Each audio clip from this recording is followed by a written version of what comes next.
If you're going to a 4th of July cookout like me, you're gonna wanna know about these gluten-free swaps that I personally use so you can have the scrumptious little celebration that you deserve. Burger buns. No sad, lonely burgers this Independence Day, folks. And a lettuce wrap. Canyon Bakehouse bun. It's big, it's plump, my go-to. It has sort of a whole grain taste. Oodies. Never thought I'd give that recommendation to someone, but surprisingly, it's structurally sound. It's soft, it's light. It's the bun that you get at a lot of restaurants. For patties, I like Bubba Burger patties, beef, turkey, and for vegans, we like Impossible Burger, but Beyond Burger is pretty good too. For cheese, it's gluten-free. You don't gotta worry about that, but for dairy-free cheese, I like Violife and Chow because they melt the best. Glizzies, formerly known as hot dogs. If you or your friends and family want to be a glizzy gobbler this holiday, first up, make sure your Franks are gluten-free. Most should be, but some aren't, because the world's annoying. But here are a couple go-to gluten-free ones that you should be able to find. Nathan's, if you want to be like Mr. Chestnut. Cayenne, I think I'm pronouncing that correctly. Applegate Organic, if you want a healthier hot dog, which is kind of like a paradox. Just do some research before you buy anything. Check the ingredients, because as they say, you don't want to know how the sausage is made, and if that sausage is a glizzy, sometimes they just stuff some wheat filler in there for no reason.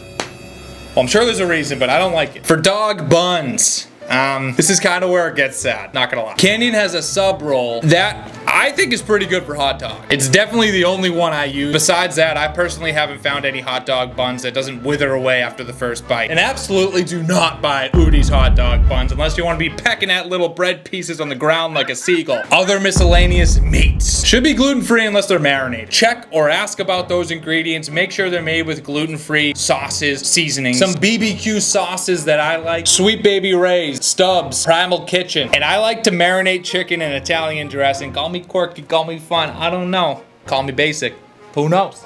It's good. For that, I love Ken's. Ken's my boy. Ken's my dog. Salads. Fruit salad, egg salad, potato salad should all be safe. But for egg and potato salad, just check or ask about the ingredients. For pasta salad, we usually use Jovial because it holds the best. We also like Barilla gluten-free and Trader Joe's gluten-free fusilli. Am I saying that wrong? I'm Italian. I shouldn't be saying that wrong. They all hold pretty well overnight, but maybe make it the day of if you're in charge. For salad, if it has croutons, stay away. People just love to plop tons on their salad, so it's no longer gluten-free. I get it, croutons are scrumptious. But if you're making the salad, opt for Aaliyah's gluten-free crouton. Or season and toast up some leftover gluten-free bread bits and make your own. Adult bevies. I like Tito's for vodka because it says gluten-free right on it, and that makes me feel safe and warm inside. Tequila should be good to go. I'm basic, so we get Casamigos.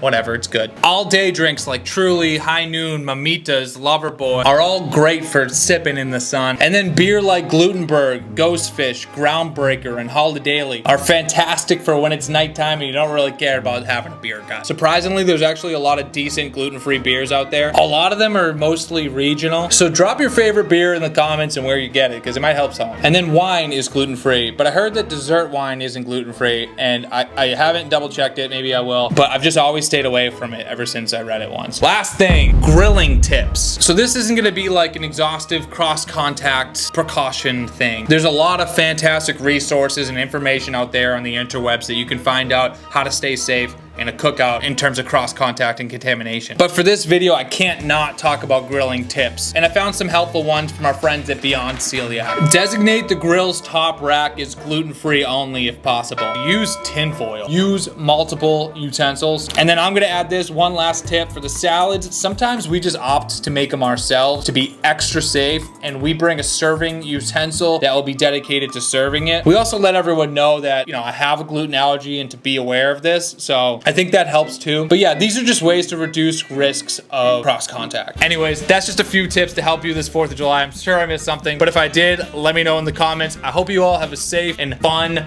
holiday. Peace.